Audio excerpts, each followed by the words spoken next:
Africa का map देख लेते हैं। इसमें कुछ कुछ नदियाँ और कुछ कुछ जो क्वेश्चन पूछे जाते हैं पीसीएस में भी पूछे जाते हैं, जनरल कंपटीशन में भी, जैसे कि railway, SSC, Bihar SSC, inter level, graduate level, या फिर अन्य कोई भी जनरल कंपटीशन हो उसमें भी या पीसीएस में भी पूछे जा सकते हैं। चलिए देखते हैं, यहाँ पूछे भी गए हैं। एटलस पर्वत श्रेणी कहाँ पे है? तो ये उत्तर पश्चिम वाले एरिया में है।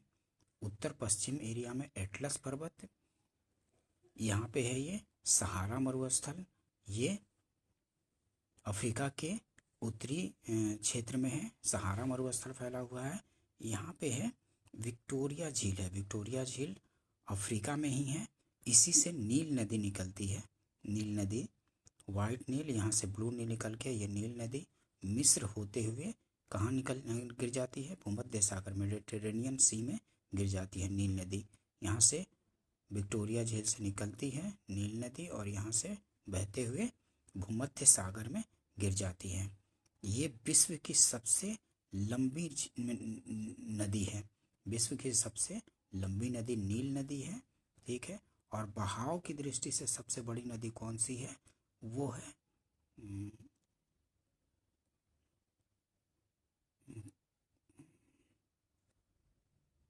अमेजन नदी है। बहाव की दृष्टि से सबसे बड़ी नदी है अमेजन। अमेजन नदी वो ब्राज़ील में है, ब्राज़ील में बहती है। बहाव की दृष्टि से सबसे बड़ी नदी है।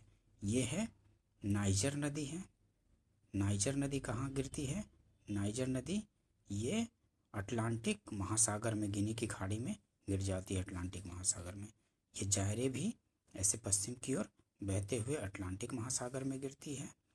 ये जाम्बेजी नदी है, ये हिंद महासागर में गिरती है। ये लिम्पोपो नदी है, ये भी हिंद महासागर में गिरती है। और यहाँ पे ड्रेकेंसबर्ग पर्वत है, ये कि साउथ ईस्ट वाले एरिया में है, साउथ ईस्ट अफ्रीका में है, साउथ ईस्ट अफ्रीका में। ये साउथ अफ्रीका में पड़ता है ड्रेकेंसबर्ग पर्वत। इससे भी काफ़ी क्वेश्चन पूछे जाते हैं। और ये देखिए जायरे नदी है जो कि विषुवत रेखा को 2 बार काटती है। यहाँ से ऐसे गई, ऐसे आई, एक बार गई, एक बार आई। ये जायरे नदी विषुवत रेखा को 2 बार काटती है। क्वेश्चन काफ़ी बार पूछा जाता है कि विषुवत रेखा को 2 बार कौन काटती है? तो जायरे नदी, इसको कांगो भी बोलते हैं।